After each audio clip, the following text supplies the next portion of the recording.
TV News at 10 with Tom Bradby. Good evening.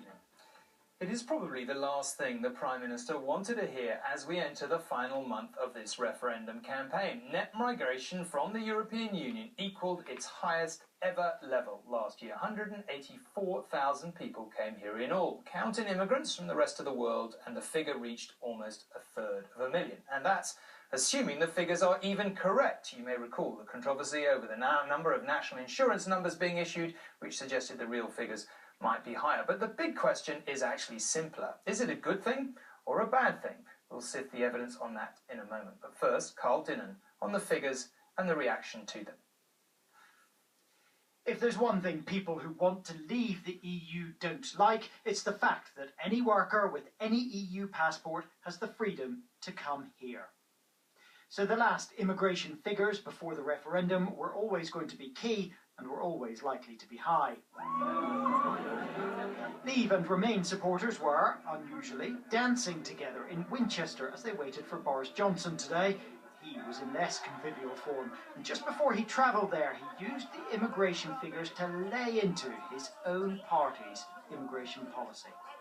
Well, I think they show the scandal of politicians continually promising year after year that they can cut immigration to the tens of thousands when they have absolutely no control, provided we remain within the European Union.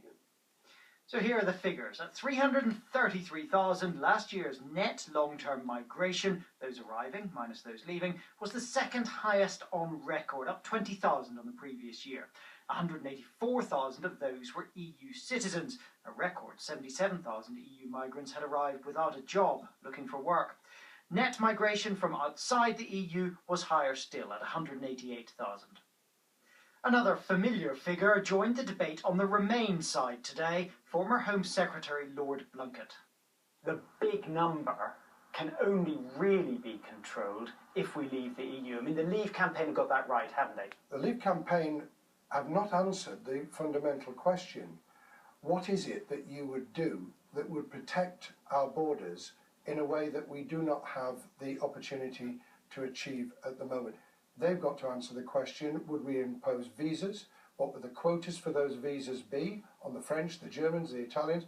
But independent analysts agree that leaving the EU could at least give us that choice. It's essentially impossible to predict right now exactly what EU migration would look like if we were to leave the EU.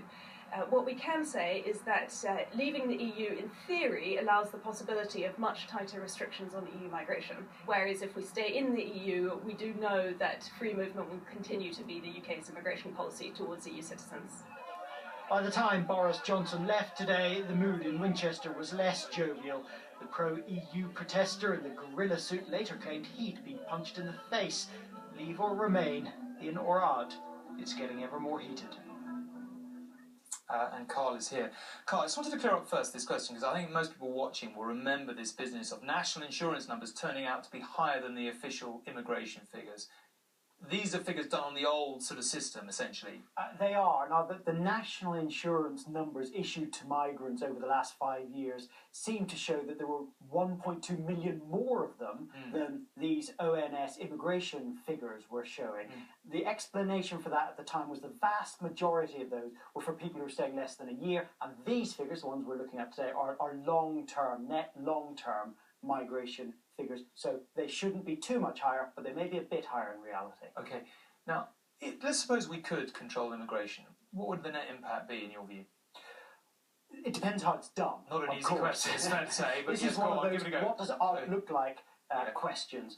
Now, there's a bunch called the Social Market Foundation done a really interesting experiment on this, and they have looked at what would happen if the same visa rules were applied to all of the 1.6 million EU workers now in the country that we already applied to the non-EU workers. And that's roughly, if you want to come here and work as a non-EU person, you've got to have a graduate job earning about £21,000 a year.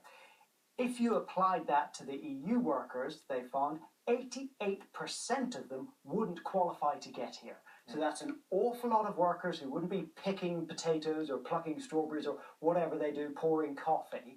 Now, in theory, those are a lot of jobs that could go to British workers. In theory, wages would rise a bit. But of course, if wages rise, so do costs to everyone. And as we know, many economists think the size of the economy would be shrinking at that point anyway. And the Treasury has got something to say. More research tonight, this time on Yeah, pensions. more briefly. Treasury analysis. This is controversial. So the Treasury have looked at how they think British Brexit would affect pensioners. And they're saying that for a person aged over 65 with about average sort of assets, it's between £18,000 and £32,000 the hit to their wealth. The Leave campaigners are furious. Ian Duncan-Smith says it's an utterly outrageous and cynical attempt to distract from these immigration figures. Okay, Carl, thank you very much indeed. Now, along the grand boulevards of Paris and Bordeaux, protests turned violent today, and not just there either. There was violence in half a dozen other cities too. Petrol shortages caused by blockaded oil refineries worsened, and for holidaymakers on their way, ferry crossings and flights were hit as well. In the heart of Paris, riot police charge at demonstrators as protests on a national day of action turn violent. Smoke bombs and missiles filling the air. As the anger over proposed labour law changes exploded. There were dozens of arrests here at this trade union march. On the streets of Paris and across France, there's a growing sense of militancy. The longer this dispute goes on, the more its impact is being felt, and neither side seems prepared to back down.